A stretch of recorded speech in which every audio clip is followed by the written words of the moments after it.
So matagal walang upload, nahirapan ako mag-upload ng mga nakaraan kasi sobrang busy. Wala na tayong time mag-video sa sobrang dami ng pending.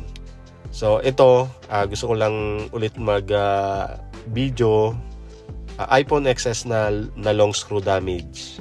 So ang sagot natin dito, ang solution natin dito, kaysa mag-trace tayo kung alin yung naputol na linya dahil dun sa screw, transplant na tayo kaagad.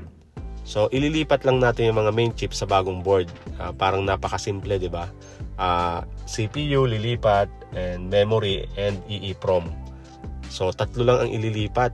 Ganon sana kasimple, pero ito medyo mahirap to. So dun sa mga technician, lalo na sa iPhone X, iPhone XS, may iba't ibang size dyan ng screw. Wag na nating higpitan kapag medyo matigas na. Kasi kapag na long screw, talagang patay yung tapos transplant, mas malaking gastos. So ayan na yung memory. Yung memory na yung pinaprocess natin dyan. Then kung mapapansin ninyo, babalik ulit tayo sa CPU naman. Yung CPU naman yung lilinisan natin. Ayan yung CPU.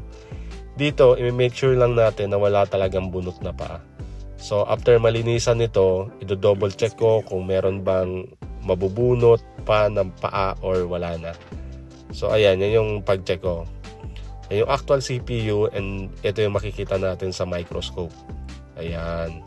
Kompletong-kompleto yung paa. So magpo-proceed na tayo sa pag-reball nung CPU. Kapag yan lang naman ang pinakamahirap diyan. So gusto ko lang din i-picture itong ginagamit kong thermal paste.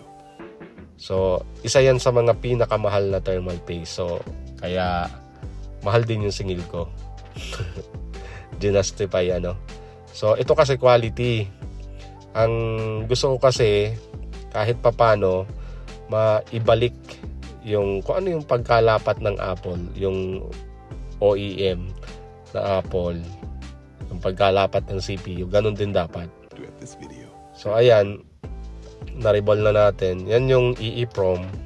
Yan yung una kong ililipat doon sa unit kasi yan yung pinakamaliit, baka mawala.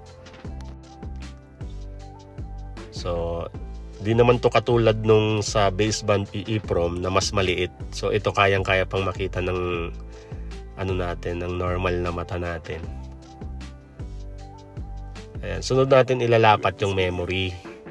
Yan, basic na to. Basic na yung paglapat. Ang pinakamahirap yung pagbunot. Tapos hindi ko napakita kung paano nilapat yung CPU. So ito na siya. Na-reball ko na din yung sandwich board. Hindi ko na rin pinakita kung paano nilapat kasi marami na akong video ng paglalapat ng sandwich board. So ayan, normal boot current. Ayan, buhay na din yung unit. Ayan yung lumang board. So peace.